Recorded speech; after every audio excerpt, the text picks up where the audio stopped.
Hello and welcome to this video about the Canadian Global Skills Visa. My name is Ilya. I'm the CEO and founder of VanHack, the company that helps you find the best tech talent around the world that wants to relocate to your city and removes all the friction from bringing them in to the market. So today we're going to talk about the Global Skills Visa, which is a new visa that came in on June 12th to help facilitate the processing of work permits for skilled immigrants.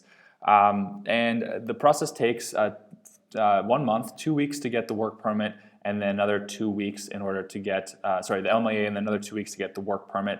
And I want to emphasize before we go any further that this is just an overview. I am not an immigration consultant, and we work with a number of immigration consultants around the country to help make sure that this is 100% when you apply. So quickly, just getting into it, before you apply, you need to determine your eligibility. So there's two main programs, main steps, or main categories. Category A is for anyone who's making over $80,000 a year or who has been referred by one of these designated referral partners. And we recommend Category A only if you don't fit into Category B, so only if the candidate does not fit into Category B. Category B is made up of these national occupation codes, or Noc codes, which are classifications of labor by the Canadian government. You can see all the different Noc codes here, and they also have to meet a minimum wage requirement. So make sure when you're bringing in talent, the government wants to make sure you're bringing in talent at market wages for the city that you are in. So first thing you want to do is check the Noc code that you think the person's going to be in. And again, one really important thing for this application is don't worry about getting it 100% right the first time. They actually, Services Canada actually calls you and helps you make sure that you applied, the application is complete when you do apply for it.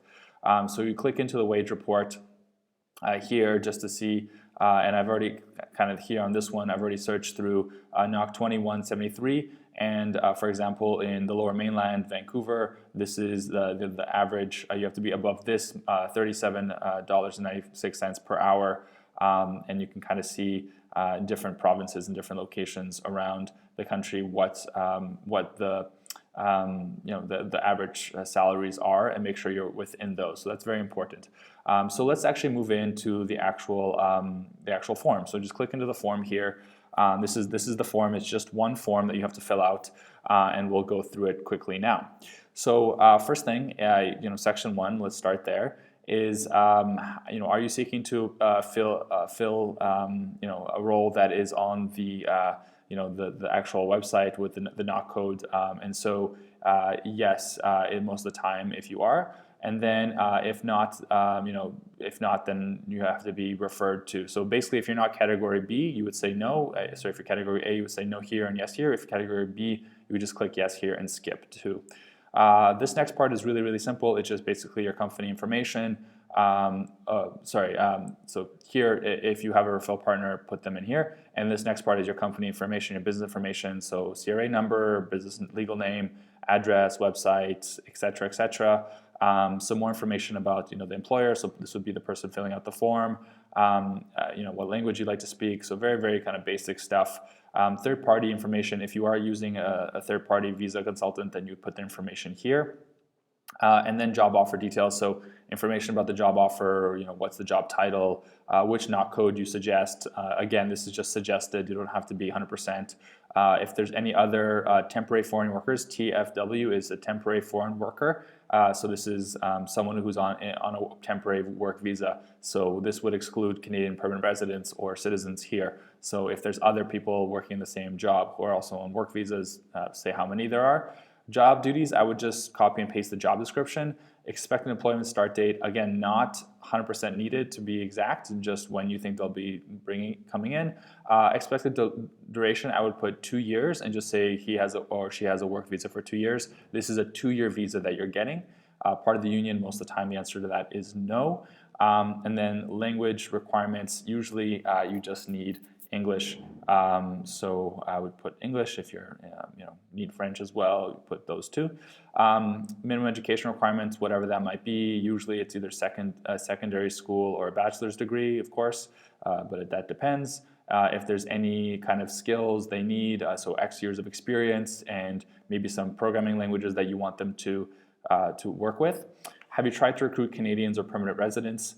So yes, talk about the job boards you posted on, how long you've been working, how many interviews you might have had here. And then also any employees working in the position that have been laid off in the last 12 months. Usually the answer to this is no. So they just want to make sure that you're not firing any Canadians to hire foreigners, kind of thing. So basically, this question is usually no, but basically saying will hiring someone lead to loss of jobs in Canada, and that's for Canadians. That's usually not the case. So here, compensation and benefits. Basically, what's the wage for everyone in your office? So the lowest paid person, the highest paid person there, and then the job offer is full time. Usually, the answer is yes. How many hours will they work a day? Usually, that's 8. How many work a week? Usually, that's 40. Overtime, usually, what is the wage? So what's the wage you're going to be giving the person per hour? Very important. And overtime, if applicable, you don't have to put. But yeah, basically, then you need to put the salary. And again, it has to be higher than the wage report. Do you convert the wage from monthly? So yes, let's say you're giving them 80,000 Canadian dollars a year. So just put yes, 80,000 Canadian dollars a year.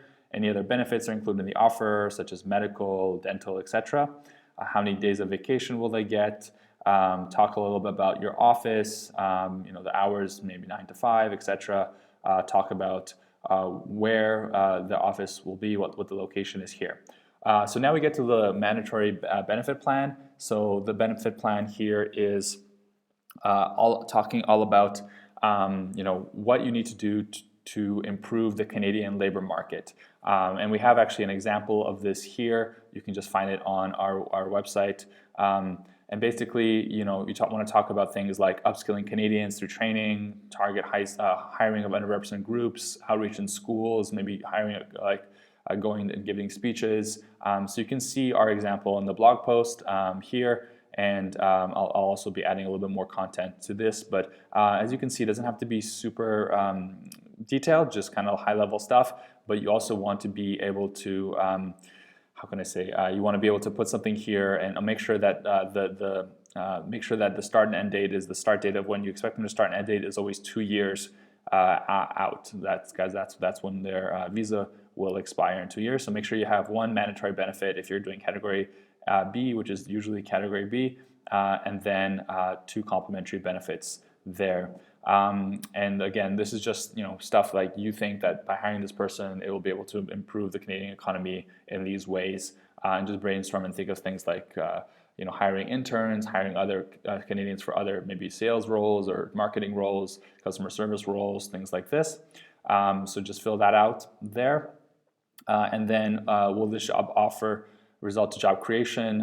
So yes, I would put if that's true. And then sorry, this is only for subsequent. So only for the second one above, you put that here. Then you just sign it.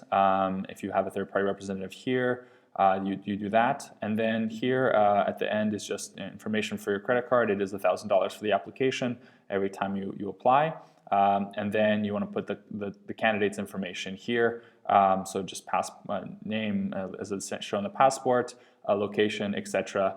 And then that should really be it. After that, you want to fax it into the Canadian Services Canada. And so you just you want to be able to send them a fax. You can use efax.com, create for if you don't have a fax machine, and just fax into this number. They'll call you the next day or the day after, and then they will work with you to make sure it's perfect.